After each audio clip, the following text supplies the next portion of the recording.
GSTमध्ये खूप important change झालेला आहे, ज्याचं नाव आहे इनवॉइस मॅनेजमेंट सिस्टीम.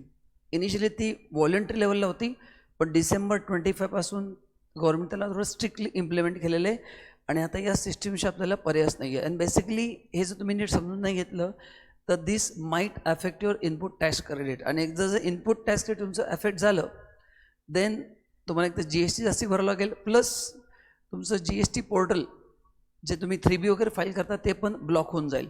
सो हा व्हिडिओ नाही, ह्याच्या पुढे मी व्हिडिओ रेकॉर्ड करणार आहे ज्याचं नाव आहे झिरो मिसमॅच पॉलिसी. हे दोन व्हिडिओ तुम्ही अत्यंत इम्पॉर्टंट आहेत, जरूर बघा. तुम्हाला practically as a student, as a businessman तुम्हाला नक्की व्हिडिओचा फायदा होईल. ठीक आहे. सो बेसिकली टॉपिकचं नाव आहे GST इनवॉइस मॅनेजमेंट सिस्टीम. बघा आता नावच आहे इनवॉइस मॅनेजमेंट सिस्टीम. नॉर्मली आपण ITCची प्रोसेस कशी करतो, सप्लायर विल फाईल GSTR1, त्याचं आउटपुट म्हणजे आपलं इनपुट. मग आपल्याला दिसतं ते GSTR 2B मग आपण ते कन्फर्म करतो आणि 3B फाईल करताना त्याचं क्रेडिट घेऊन राहिलेलं अमाऊंट गव्हर्नमेंटला पे करतो. This is a system which is happening. आता हे आणायची जरूरत का पडली, पहिले why we need IMS to stop fake credit. खूप लोक फेक क्रेडिट घ्यायचे, चुकीचं क्रेडिट घ्यायचे, रॉंग ITC अवेल करायचे, मग नंतर त्यांना नोटीस द्यायच्या, मग ते रिव्हर्सल व्हायचं. सो बेसिकली दोन गोष्टी गव्हर्नमेंटला टाळायच्या होत्या. एक, जे लोक चुकीचं इनवॉइसचं क्रेडिट क्लेम करतात ते स्टॉप करायचं होतं. सेकंड, त्यामुळे जे लिगल बॅटल अराईज व्हायचे, नोटीस, केसेस, अपील, जे काय होतं लिगल बॅटल म्हणजे शोकॉज नोटीस येणार, तुम्ही त्याला रिप्लाय करणार, हा सगळा टाईम वाचवायचा. सो तुमचा टाईम वाचेल, तुमची कॉस्टिंग वाचेल आणि GSTचं फंक्शनिंग अजून स्मूथ होईल. सो त्या पर्पजने गव्हर्नमेंटने सिस्टीम आणलेली. ही सिस्टीम समजून घेऊया डिटेलमध्ये आणि तुम्हाला बिझनेसमध्ये आजपासूनच ती फॉलो करायची आहे. ओके. सो IMSचा बेसिक पर्पज जर तुम्ही विचारला तर to verify the supplier invoice, accept reject. ह्याचा अर्थ काय सांगणार तुम्हाला मी, improve the ITC accuracy, reduce GST mismatch and avoid future notice. So हे तीन सगळ्यात महत्त्वाचे मुद्दे आहेत, आहे ना, की ITC तुम्ही जे रिक्वायर्ड आहेत तेच तुम्ही घेणार, त्यानंतर फ्युचर नोटिसेसला तुम्ही सगळे अवॉइड करू शकता, कोणी लिगल बॅटल अराईज नाही होणार. कसं ते बघूयात. ठीक आहे. सो आता बघा, पहिलं काय व्हायचं की सप्लायरने रिटर्न फाईल केलं की मला ॲटोमॅटिक क्रेडिट मिळायचं. आता तसं होणार नाही. तुम्हाला रिव्ह्यू करायचं आहे, ॲक्शन घ्यायची आणि मग क्रेडिट घ्यायचं आहे. म्हणजे आधी लोक काय करायची, सप्लायरने बिल फाईल करून टाकले, ते माझं नसेल तरी मी क्रेडिट क्लेम करायचो, म्हणायचं नंतर बघू, नंतर रिव्हर्स करता येईल. आता तसं नाही, कारण का you are going to watch your own invoice. तुम्ही घ्या तुमचे कन्सल्टंट. सो नाव तुम्हाला 3 ऑप्शन मिळणार आहेत पोर्टलमध्ये, एक्सेप्ट, रिजेक्ट अँड पेंडिंग. त्याचा अर्थ काय तुम्हाला सांगणार आहे तोच तर समजून घ्यायचा आहे, जेणेकरून तुम्हाला कुठल्याही लिगल नोटीस येणार नाहीत. ओके. एक एक्झाम्पल घ्या. ठीक आहे. आता तुम्ही समजा ABCकडनं गुड्स परचेस केले. मी एक्झाम्पल घेतले, 1 लाख रुपयाचे गुड्स आहेत, 18,000 GST आहे. सप्लायरने GSTवरून फाईल केलं, तुमच्या पोर्टलला दिसलं. पोर्टल दिसल्यानंतर तुम्हाला 3 ऑप्शन आहेत, accept, reject, keep it pending.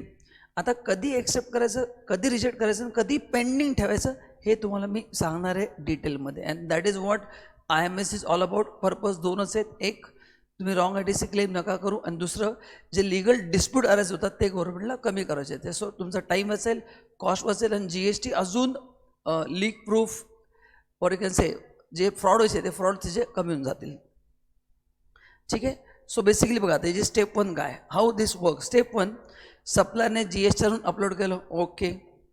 Then तुमच्या IMSच्या डॅशबोर्डला दिसेल. ॲज अ बायर तुम्हाला रिव्ह्यू करायचं आहे, अँड स्टेप 4मध्ये यामधलं बटन क्लिक करून ते तुमच्या स्टेप 5 2B दिसणार आहे. तर आपल्याला फक्त स्टेप 4 समजून घ्यायचे आहे ना, बाकीच्या स्टेप्स तर ॲटोमॅटिक होणार आहेत. स्टेप 4 आपल्याला समजायची एक्झॅक्टली होतं आहे काय. ओके. सो हो का, आता पहिला ऑप्शन आहे एक्सेप्ट. आता एक्सेप्ट बटन क्लिक कधी करायचं हे समजून घ्या. एक्सेप्ट, रिजेक्ट सगळ्यांना माहिती आहे, पण ते कधी करायचं. ITCचा जो सेक्शन आहे, सेक्शन 16, त्याच्या जेव्हा सगळ्या कंडिशन्स फुलफिल होतील तेव्हा तुम्ही एक्सेप्ट प्रेस करू शकता. फॉर एक्झाम्पल, गुड्स मिळाले, yes. Service, yes. Invoice details correct, supplier genuine, yes. तुम्ही एक्सेप्ट प्रेस करा. फॉर एक्झाम्पल, तुम्ही फर्निचर परचेस केले, सगळं मॅच होतं आहे, एक्सेप्ट करा, ITC अवेलेबल, सप्लायर पण जेन्युन आहे, बिल पण करेक्ट आहे ना, गुड्स पण मिळाले, ऑल कंडिशन ITC ज्या काही कंडिशन सगळ्या फुलफिल झाल्या, take the credit, no problem. Second, reject. ही condition, invoice does not belong to you. पहिलं काय असं काही वेळेला जसं माझं नाव विपुल शाह आहे, तर काही क्लायंट माझ्या नावाने बिल जनरेट करायचे, तो विपुल शाह कोणी दुसरा असायचा, पण GST नंबर चुकून माझा यायचा. दे फॉरगेट हू विपुल शाह, कारण का टॅलीमध्ये बसते बिल जनरेट करून चुकून माझ्या नावाने बिल जनरेट झालं. असं होऊ शकतं ना, की सेम नावाच्या 2 पार्ट्या आहेत, होऊ शकतं असं. मी क्रेडिट क्लेम करून टाकायचो, कारण मला मिळालं तर आहेच आहे. ठीक आहे, रॉंग GST नंबर टाकलेला आहे, डुप्लिकेट इनवॉइस आहे, इनवॉइस बरोबर नाही आहे, यातलं कुठलंही झालं करेक्ट ना, सो ते तुम्ही रिजेक्ट करा, जेणेकरून तुम्ही त्या चुकीचा ITC घेणार नाही. म्हणजे आता ती जबाबदारी आजी जी सिस्टीम ड्राईव्हन होती टू बी, ते तर तुमच्यावर जबाबदारी की तुम्ही जेन्युइन बिल क्लेम करा. जे फेक बिल आहे, चुकीचं बिल क्लेम नका करू. And what is pending? Pending म्हणजे काही कंडिशन्स फुलफिल नाही झाल्यात, म्हणजे बिल मिळालंय, पैसे पण दिलेत, सप्लायर पण पण goods are not received, services not received. ITCची मेन कंडिशन आहे गुड्स रिसिव्ह होणं गरजेचं आहे, किंवा तुम्ही गुड्स घेतलेत इन्स्टॉलमेंटमध्ये, all instalments are not received. So जेव्हा तुम्हाला किंवा तुम्हाला वाटतं ते ब्लॉक रेट पण असू शकेल है ना. पेंडिंग कधी असतं ब्लॉक रेट, म्हणजे मी शुअर नाही आहे की एलिजिबल आहे का नाही आहे, मग मी कोर्टात जाऊन विचारेल, चेक करेल की एलिजिबल आहे का नाही. So sometime there is no clarity whether to avail the ITC or not to avail ITC.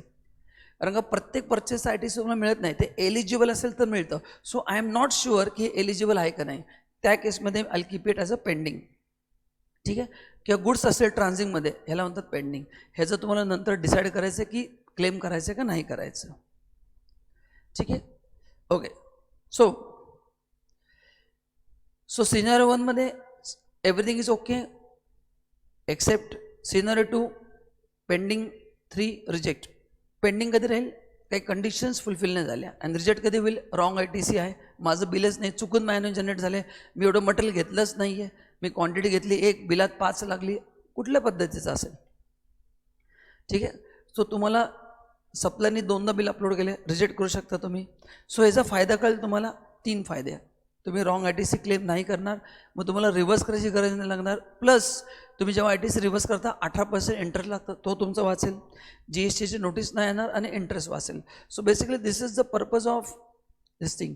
So if you compare with earlier काय होतं, 2B मध्ये दिसलं की आपण डायरेक्ट क्रेडिट क्लेम करायचो, आणि त्याकडे आपल्याकडे फक्त व्ह्यूचा ऑप्शन असतो, त्यामध्ये एडिटचा ऑप्शन नसतो 2B मध्ये. आता ते तुमच्याकडे एडिटचं ऑप्शन आहे, तुम्ही डिसाईड करू शकता. ठीक आहे, आता याचे बेनिफिट्स काय आहेत? बेटर ITC कंट्रोल, नोटीस कमी येतील, व्हेंडर मॅनेजमेंट तुमची चांगली होईल. म्हणजे काय, जे जेन्युइन व्हेंडर तुम्हाला कळतील की कुठला व्हेंडर जेन्युइन आहे नाही आहे. कॅश फ्लो तुमचा इम्प्रूव्ह होऊन जाईल. ठीक आहे, सो आता कॅश फ्लो कसा मिनिमम होऊन जाईल?